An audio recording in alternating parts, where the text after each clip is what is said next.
नमस्कार दोस्तों, एक बार फिर से स्वागत है आप ही के YouTube चैनल पर। दोस्तों, ये जो BS6 में रेट्रोफिटमेंट को लेकर के जो इन्फॉर्मेशन जारी करी थी, जो कि मिनिस्ट्री ऑफ रोड ट्रांसपोर्ट ने ये नोटिफिकेशन जारी करी थी कि जल्द ही BS6 व्हीकल्स में रेट्रोफिटमेंट के जरिए CNG इंस्टॉलेशन कराना अब सुगम हो जाएगा, यानी कि इजी हो जाएगा, क्योंकि सरकार इसको जल्दी ही अप्रूवल देने वाली थी, जल्दी हरी झंडी दिखाने वाली थी। पर अब इसमें भी एक जो अड़चन है वो आ गई है। वो क्या अड़चन है? वो है अड़चन दोस्तों की इंडियन ऑटो LPG कोलिशन करके जो डिपार्टमेंट है, उसने इस नोटिफिकेशन पे सवाल उठाए हैं।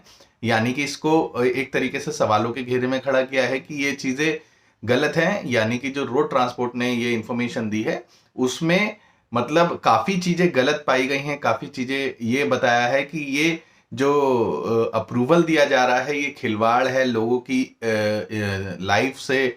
और देखा जाए तो इसमें क्रैश टेस्ट भी कराना चाहिए आपको। मतलब काफी सारी इंफॉर्मेशन इसमें दी है। तो चलिए दोस्तों, इसी के बारे में आज एक बार डिटेल से जानकारी लेते हैं कि क्या कहा है इंडियन ऑटो LPG कोलिशन, जो एक संस्था है, उसने क्या बोला है इसके बारे में, क्या कुछ सवाल उठाए हैं सरकार का जो नोटिफिकेशन है उसके बारे में। तो दोस्तों, शुरू करने से पहले कहना चाहूंगा कि चैनल सब्सक्राइब ना किया हो तो प्लीज कर लीजिएगा, क्योंकि इसी तरीके की इंफॉर्मेटिव वीडियोस मैं टाइम टू टाइम आपके इस चैनल पर लेकर के आता रहता हूं।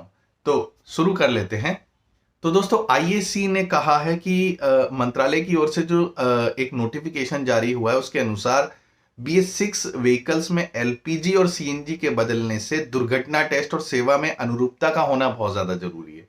मतलब उनका कहना है कि अगर रेट्रोफिटमेंट CNG को सरकार परमिशन दे रही है तो उससे पहले उस चीज के ऊपर क्रैश टेस्ट भी होना चाहिए। मतलब क्रैश टेस्ट में अगर दुर्घटनाग्रस्त गाड़ी सेफ है, यानी कि सिलेंडर्स और बाकी CNG के कंपोनेंट्स सेफ रह जाते हैं, तो फिर इसको हमें परमिशन देनी चाहिए। तो अभी तक क्या है, जैसे कि अब कंपनी फिटेड गाड़ियां हैं CNG, उनके क्रैश टेस्ट में NCAP जो करती है, जैसे कि टाटा टियागो का भी क्रैश टेस्ट हुआ है इससे पहले। बट CNG फिटमेंट होने के बाद क्रैश टेस्ट हुआ है या नहीं हुआ, इसके बारे में मुझे भी अभी पूरी जानकारी नहीं है कि कंपनी फिटेड जैसे वैगनार है उसको CNG इंस्टॉलेशन के बाद में उसका क्रैश टेस्ट हुआ था कि नहीं हुआ था। उसके बाद उसको टेस्ट किया गया कि सिलेंडर फटा तो नहीं या कहीं से कोई प्रॉब्लम तो नहीं आई, क्योंकि क्रैश में एक बार को अगर बंदा बच जाता है तो कहीं ऐसा ना हो कि सिलेंडर ब्लास्ट हो जाए या कोई और प्रॉब्लम हो जाए, जिससे कि दुर्घटना में किसी वजह से, यानी गाड़ी एक्सीडेंट में अगर बंदा बच भी जाता है तो अगर सिलेंडर को नुकसान पहुंच जाए या CNG ब्लास्ट हो जाए तो ऐसे में तो उसका बचना, पैसेंजर का बचना नामुमकिन होता है, यानी गाड़ी ओनर का। तो इसीलिए इस पे सवाल उठाए हैं IAC ने। और आगे पढ़ते हैं कि क्या कुछ कहा है। उन्होंने कहा है कि इस नोटिफिकेशन को पूरी तरह से उन्होंने अनप्रैक्टिकल बताया है, कि इसमें कुछ भी ऐसा हमें नहीं लगता कि रेट्रोफिटमेंट को मंजूरी देनी चाहिए CNG इंस्टॉलेशन के लिए। इंडियन ऑटो LPG कोलिशन के जो ऑब्जेक्शंस है उसको इन्होंने अवगत कराया है। गवर्नमेंट ने अपने नोटिफिकेशन में बोला था कि हर 3 साल में अपनी गाड़ी की फिटनेस सर्टिफिकेट आपको लेना पड़ेगा, रीटेस्ट कराना पड़ेगा CNG का, जो रीटेस्ट पहले भी होती थी हाइड्रो टेस्टिंग के जरिए।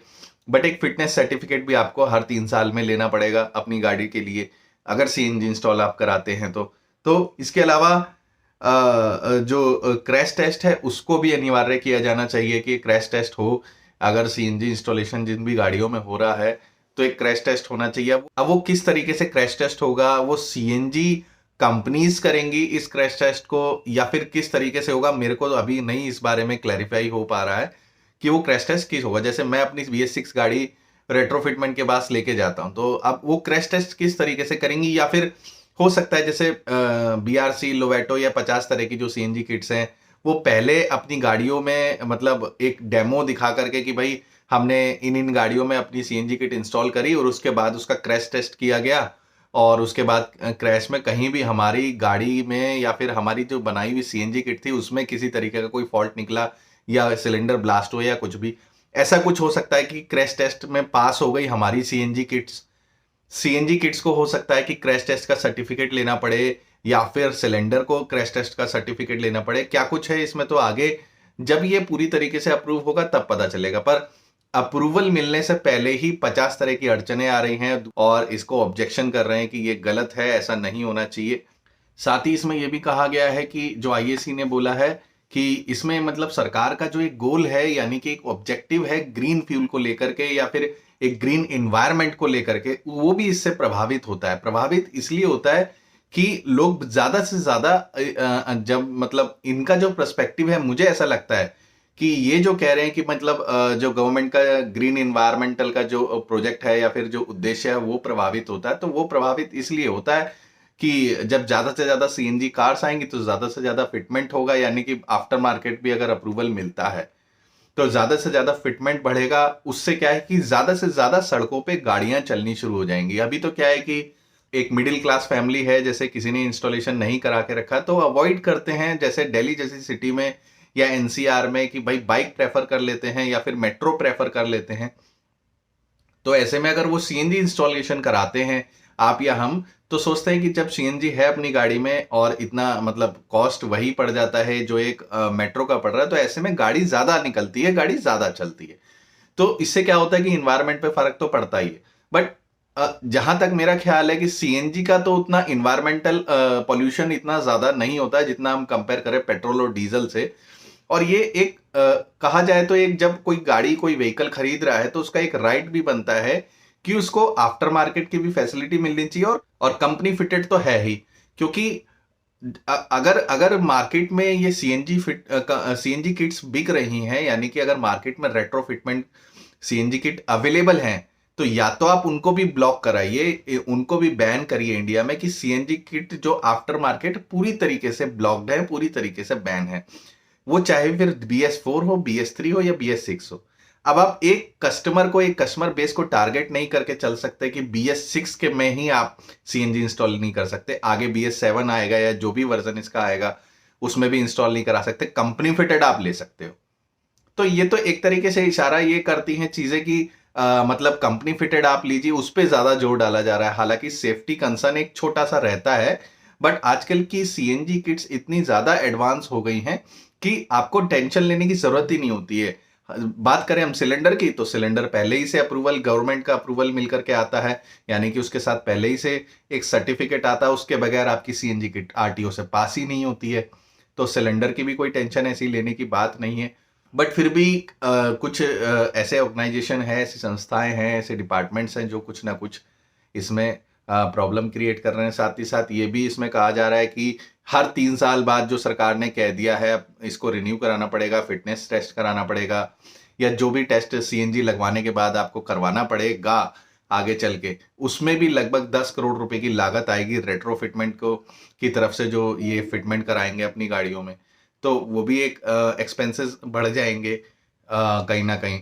और साथ ही साथ आईएसी ने ये भी कहा है कि जो ओरिजिनल इक्विपमेंट मैन्युफैक्चरर्स हैं, ओईएम्स हैं, तो वो भी कहीं ना कहीं इफेक्ट होगा, उनका भी बिजनेस इफेक्ट होगा, कि सप्लाई उनकी प्रभावित हो सकती है। ऐसा आईएसी का कहना है कि उनको इक्विपमेंट मिलने में प्रॉब्लम्स आ सकती है। तो इसी वजह से ये रेट्रोफिटमेंट का जो तर्क है, एक नोटिफिकेशन है, ये बिल्कुल अनप्रैक्टिकल है।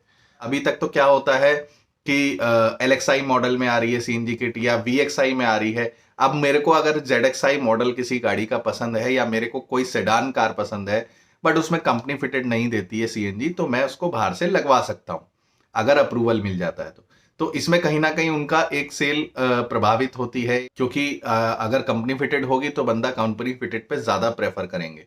तो यही कुछ इंफॉर्मेशन है जिसमें कि मुझे ऐसा लगता है कि कहीं ना कहीं एक नोटिफाई कराने की कोशिश की गई है ट्रांसपोर्ट डिपार्टमेंट को कि ये चीजें सही नहीं है, या फिर ये नोटिफिकेशन एक अनप्रैक्टिकल नोटिफिकेशन है। ऐसा अप्रूवल कहीं ना कहीं आईएसी ने ये अवॉइड करने के लिए बोला है, और ये अनदेखा या फिर इससे कहा जाए कि ये नहीं चाहती है वो कि रेट्रोफिटमेंट अप्रूवल मिले, क्योंकि वो समझती है इसमें तमाम तरह के जोखिम हैं, क्रैश टेस्ट होता नहीं है इसमें गाड़ी का, और इसी वजह से और मतलब जो इन्वायरमेंट के प्रति भी थोड़ी सी नुकसानदेह है, क्योंकि ज़्यादा गाड़ियां चलेंगी, ज़्यादा पोल्यूशन होगा। तो इस वजह से नहीं चाहते कि कहीं ना कहीं ये अप्रूवल सक्सेस हो या फिर सरकार द्वारा दिया जाए। तो दोस्तों, आशा करता हूँ वीडियो पसंद आया होगा, और पसंद आया हो तो एक लाइक कर दीजिएगा, साथ ही साथ चैनल को सब्सक्राइब कर दीजिएगा और बेल आइकन प्रेस करना बिल्कुल भी मत भूलिएगा। जल्दी ही मिलूंगा किसी अगले वीडियो में, तब तक अपना ख्याल रखें, सुरक्षित रहें, सुरक्षित चलें।